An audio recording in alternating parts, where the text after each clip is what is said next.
श्रीकृष्णाय परब्रह्मणे नमः। श्रीमद्भगवद्गीता ध्यानश्लोकाः। नमोऽस्तुते व्यासविशालबुद्धे पुल्लारविन्दायतपत्रनेत्र येन त्वया भारततैलपूर्णः प्रज्वालितो ज्ञानमयः प्रदीपः प्रपन्नपारिजाताय स्तोत्रवेत्रैकपाणये ज्ञानमुद्राय कृष्णाय गीतामृतदुहे नमः। सर्वोपनिषदो गावो दोक्ता गोपालनन्दनः पार्थो वत्सत्सुधीर्भोक्ता दुग्धं गीतामृतं महत् वसुदेवसुतं देवं कंसचाणूरमर्दनं देवकी परमानन्दं कृष्णं वन्दे ஜகத்குரும். அடுத்தது 6வது அத்தியாயம் தியான யோகத்தில் 37வது ஸ்லோகம்.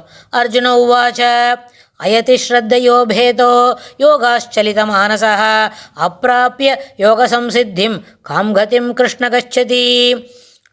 அர்ஜுன உவாச்ச அயதி ஸ்ரத்தயோபேதோ யோகாச்சலிதமானசः அப்ராப்ய யோகசம்சித்திம் காம் கதிம் கிருஷ்ண கச்சதி.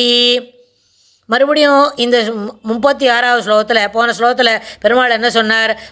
அடங்காத மனம் இருந்தால் அவனுக்கு யோகம் கிடைக்காது. ஆனால் மனம் அடங்குவதற்கு தேவையான உபாயங்களை செய்து அதனை உள்ளம் வசப்பட்டு ஒருவன் முயற்சி செய்வானால் அவனுக்கு என்ன பண்ணும்? தக்க உபாயத்தால் என்ன கிடைக்கும்? அவாப்தும் சக்கியா, அவனுக்கு யோகம் சித்திப்பதற்கு முடியும் அப்படின்னு சொன்னார்ல. உடனே மறுபடியும் அர்ஜுனனுக்கு ஒரு டவுட்டு.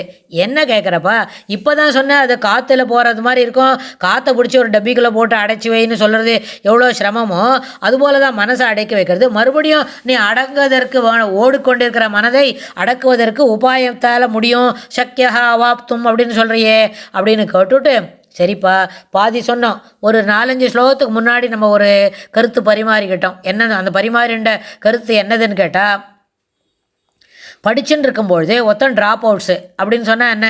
சரியாக படிப்பை முடிக்கலை அப்படின்னு அர்த்தம். 5 வருஷத்தை படிப்பை முதல் 6 மாதத்துலேயே போகமாட்டேன்னு நிறுத்தினாலும் அவன் ட்ராப் அவுட்ஸில் சேர்த்திக்குதான். இல்லை அவன் 2 வருஷம் படிச்சுட்டு பாக்கி 3 வருஷத்தில் நிறைய படிக்கணும், எனக்கு இதை படிக்கிறதுக்கு பரீட்சை எழுதுறதுக்கு ரொம்ப சிரமமாக இருக்குது அப்படின்னு அதுக்கப்புறம் போகாம விட்டாலும் அவன் ட்ராப் அவுட்ஸ் தான்.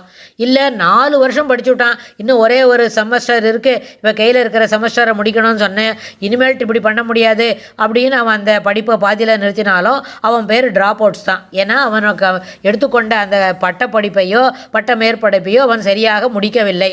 அதனால் அவனுக்கு என்ன, இடையிலேயே நின்று விட்டவன் அப்படின்னு பேருன்னு நம்ம சொன்னோம். அதுபோல தான் அந்த கருத்தை மனசில் வச்சுண்டு, அதுபோல் ஒரு கருத்து அதை அர்ஜுனன் மனசில் வச்சுட்டு கிருஷ்ண அப்படின்னு கூப்பிட்டு, ஸ்ரத்தையா பேதாக, ஸ்ரத்தையுடன் உபேதா கூடியவன், அயதிகி முயற்சி இல்லாதவனாய், யோகாத்து யோகத்திலிருந்து சலித மானசா நழுவிய மனதை உடையவன், யோக சம்சித்தியும் யோகத்தில் சித்தியை அடையாதவனாய் எந்த கதியை அடைவான் அப்படின்னு கேட்குறார். அதாவது நீ சொன்னப்பா ரைட்டு, இப்போ முதல்ல ஆசையோட நிறைய உபாயங்கள்லாம் பார்த்து வேலையை ஆரம்பிக்கிறான், ஆனால் பண்ணின்னு இருக்கான்.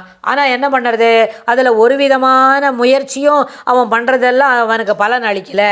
அப்படி பலன் அளிக்கலைன்னா அவன் என்ன நினைக்கிறான், இது ஒரு ஷார்ட் டேர்ம் ப்ராசஸ்ன்னு நினச்சிக்கிறான். யோகத்தினால் பிரம்மத்தை அடைவது என்பது பெரிய லாங் டேர்ம் ப்ராசஸ். அது சில சமயத்தில் 3-4 பிறவிகள் கூட எடுக்க வேண்டி வரும்.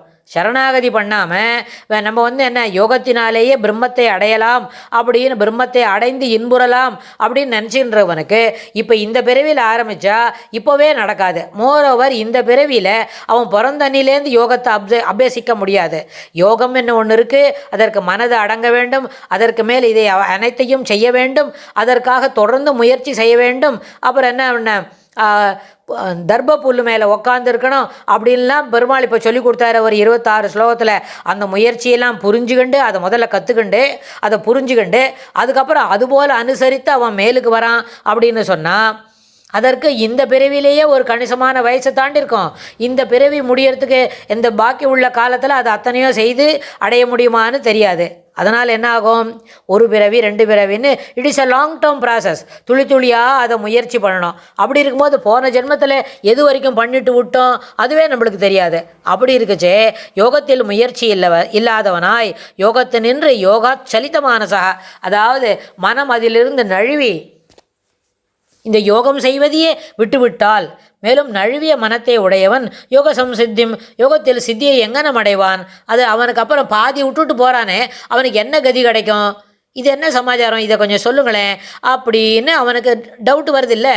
இது மாதிரி அவாப்தும் சக்கியா அவாப்தும் அப்படின்னு சொல்லிட்டு அப்படின்னு சொன்னால் பாதியில் விட்டுட்டு போகிறானே, அவனுக்கு நழுவிய மனம், எனக்கு இதில் இனிமேல் அவனுக்கு பிடிப்பே இல்லை, கொஞ்சம் கொஞ்சமாக விட்டுட்டு போகிறானே, அவன் என்ன நடக்கும், அவனுக்கு எப்படி யோகம் சித்திக்கும், அதை கொஞ்சம் சொல்லுங்கோ அப்படின்னு பெருமாண்ட அர்ஜுனன் கேட்டார்து. இதுக்கு தொடர்ந்து இதுபோல் இன்னும் 3-4 ஸ்லோகத்தில் அடுத்த 3 ஸ்லோகத்தில் அதுபோல் கேட்ட உடனே இந்த 3 ஸ்லோகத்துக்கும் சேர்த்து பெருமாள் என்ன சொல்கிறார், மறுபடியும் பதில் சொல்ல ஆரம்பிக்கிறார். அடுத்த கேள்வி அர்ஜுனனது என்னதுன்னு அடுத்த ஸ்லோகத்தில் பார்க்கலாம். அடுத்த பதிவிலையும் நம்ம தெரிஞ்சுக்கலாம். ஸ்ரீ கிருஷ்ணாய துப்யம் நமஹ.